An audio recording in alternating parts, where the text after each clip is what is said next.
आमाच्या विशेष बुलेटिनमध्ये आपलं स्वागत आहे। पाहूया विशेष बातमी। राज्यसभा निवडणुकीसाठी उमेदवारी अर्ज भरण्याची मुदत संपण्याआधीच शिंदे सेनेनं ज्योती वाघमारे यांना उमेदवारी जाहीर केली। उपमुख्यमंत्री एकनाथ शिंदे यांच्या उपस्थितीत त्यांनी अर्ज दाखल केला। मात्र या निर्णयानंतर पक्षात नाराजीचे सूर उमटताना दिसत आहेत। माजी खासदार आनंदराव अडसूळ यांनीही आपली नाराजी उघडपणे व्यक्त केली आहे। प्रत्येक गोष्टीचा मीडियाने विपर्यास करू नये। मी उलट बोलतोय की माझी कुठल्या प्रकारची नाराजी नाही। याचं कारण माझ्या नेतृत्वाने जे काही या ठिकाणी निर्णय दिलेला आहे, उमेदवारी दिलेली आहे, ती आम्हाला स्वीकारावी लागेल, हे माझं स्पष्ट मत आहे।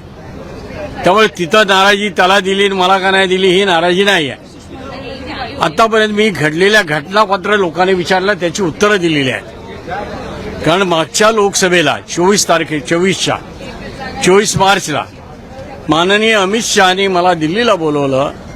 त्या ठिकाणी तत्कालीन आमचे मुख्यमंत्री शिंदे साहेब होते, उपमुख्यमंत्री देवेंद्र फडणवीस होते, सन्माननीय बावनकुळे साहेब होते आणि आम्हाला त्या ठिकाणी सांगितलं की अमरावतीची जागा ह्यावेळेला तुम्ही लढू नये, ती आम्हाला हवी आहे, समजा भाजपला हवी आहे।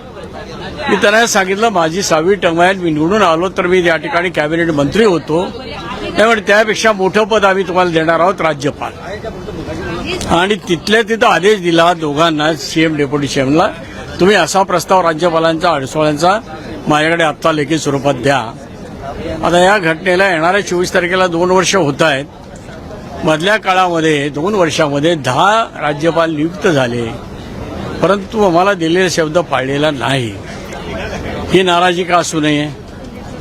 ही संपूर्ण झालेल्या घटनेविषयीची नाराजी आहे। आज काय घडलं त्याच्याविषयी नाही आहे। आमच्या नेत्यांनी घेतला निर्णय, ज्योती वाघमारेंना त्या ठिकाणी राज्यसभेची उमेदवारी दिली, त्यांनी घेतलेला निर्णय आम्ही स्वीकारलेला आहे। आमची नाराजी असायचा काही गरज नाही, पण आम्हाला डावललं गेलं जाणीवपूर्वक, हा विषय आहे ना। 5 वेळा मी खासदार म्हणून निवडून आलेलो आहे, 6 वेळा संसदरत्न पुरस्कार मला मिळालेला आहे, स्पीकर पॅनलवर मला काम करण्याची संधी मिळालेली आहे, शिवसेनेचा गटनेता म्हणून काम करण्याची संधी मिळालेली आहे, अर्थ राज्यमंत्री म्हणून काम करण्याची अटलजीच्या गव्हर्नमेंटमध्ये संधी मिळालेली आहे आणि त्या पलीकडे केमिकल फर्टिलायझर कमिटीचा, स्टँडिंग कमिटीचा अध्यक्ष म्हणून 5 वर्ष मी काम केले। माझ्याकडे पुंजी जी आहे ती भरपूर आहे, ज्यामध्ये मेरिट आहे, ज्याची दखल संपूर्ण देशाने घेतलेली आहे।